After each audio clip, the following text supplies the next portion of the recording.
Phan so thế tụ chuan lệ kan thalai te rui lo lo an tlan liam mai mai lo turin system te win tournament local tournament te vai hot thina football lama te volleyball te basketball te kian khan kan ti chowa in kum to futsal program pe mo ta kan nei ani kuma kan ti man lawa ngo program dang bangin sena zai ro tira kan nei ta ni zai ro na soi tu fel tak tak kan nei te hi le mi te tak tak kan nei te hi along nei ka sia apo phasol ro mi o sena zol jal ne ne ron thok tha kan hi putal en turin ron thok rim khap me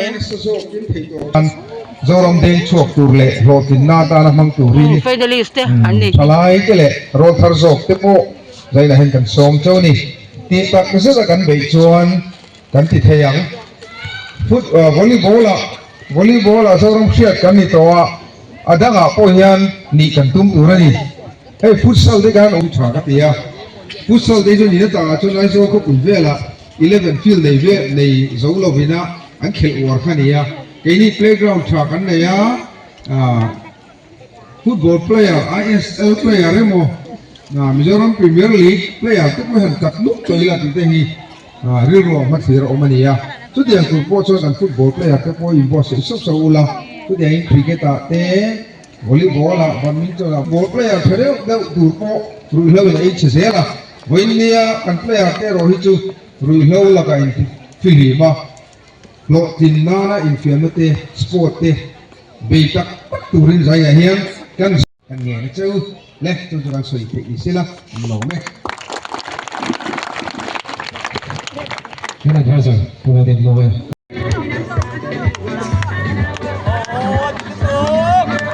Kuda bilang.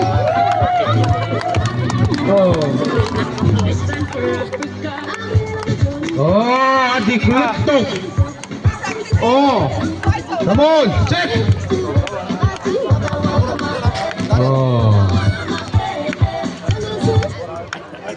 Ahon nana. lom ban sen nan nei do na avan finalist semi finalist le le FC ne lau hao ani lo kan ne lo lo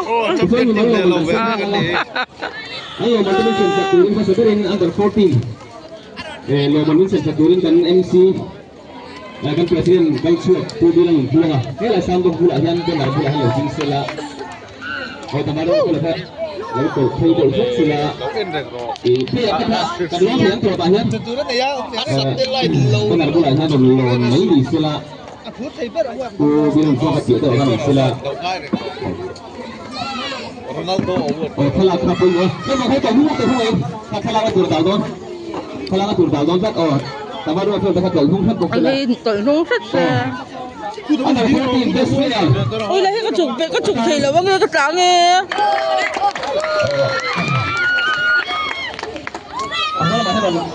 Apa naman? Oh, benar lang sila sa isang fan. Oh, dikan. Halo, ome. Kan MC kalau dingsung kan sila base goalkeeper. Emmanuel Masom Hupuya. Kedeng lawan Zealand. Kalau lawan Zealand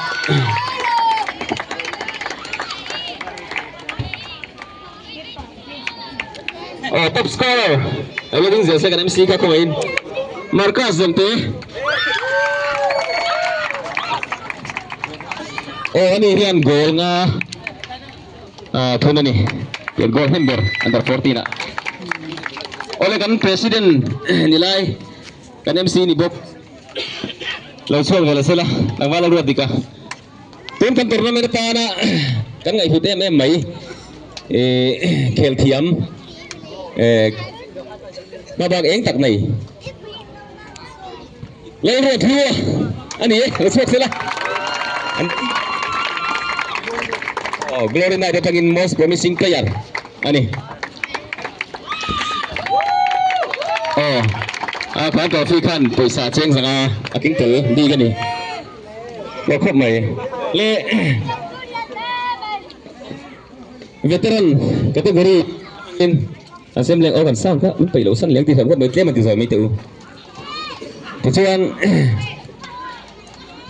lúc bây giờ mày ula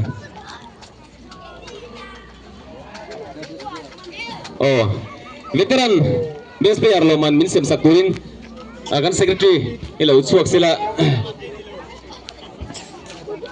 tanggal nau ya kan advisor tekan lom home mo veteran best player Loman latu su tu Samsul Islam ni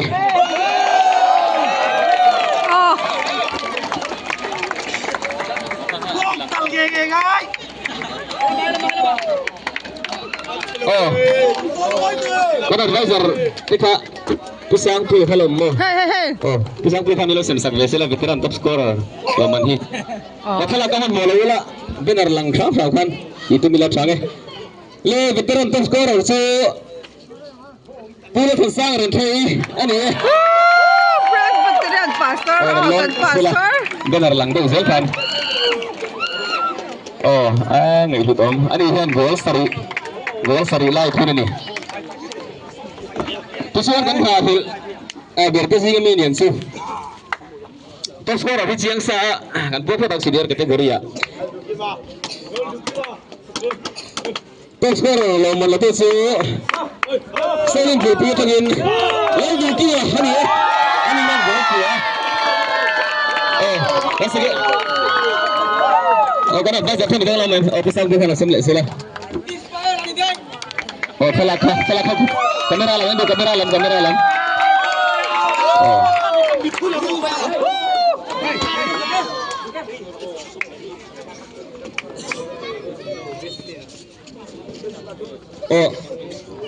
bisa sila kan ambil soalan ente ambil soalan omem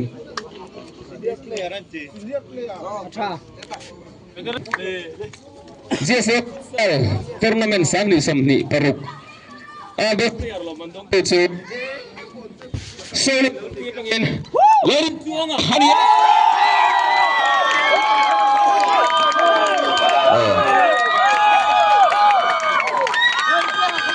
salah kaman masuk benar lang tekan alto kan laru halo ame le under 14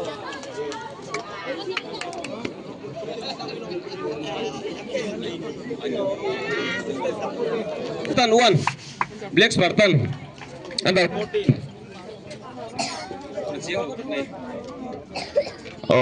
Loman tadi nah ani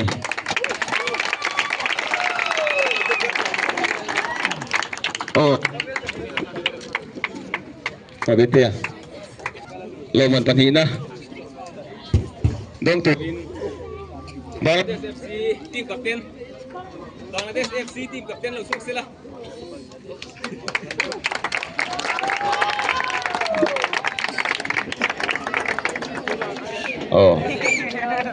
apa lo mau em dengar kah lupa nanti tu je lo talak nak apa imannya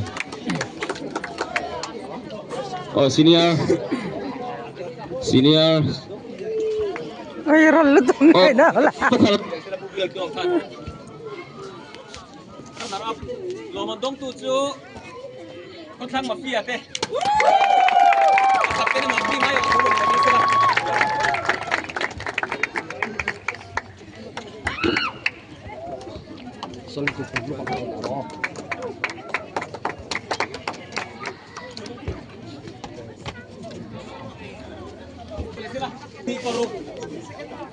Somhi Parok JSF Futsal Tournament Under 14 Champion Glory Night Team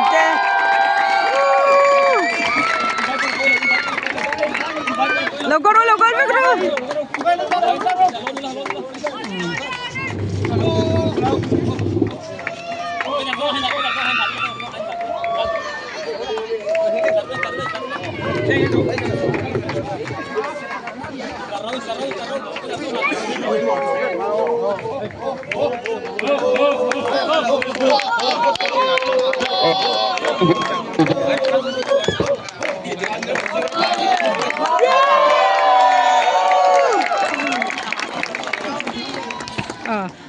veteran.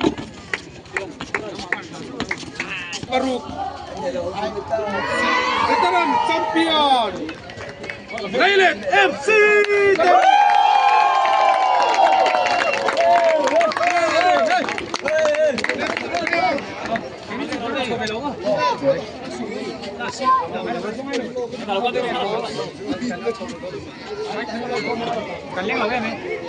Zona foi comedian general.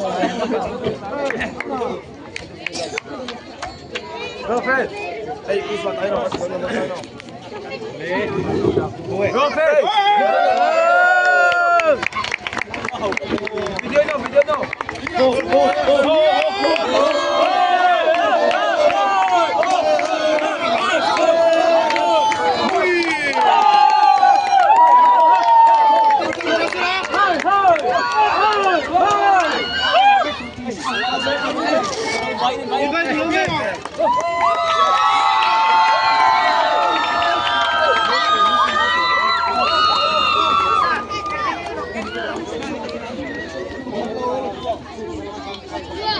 Betul.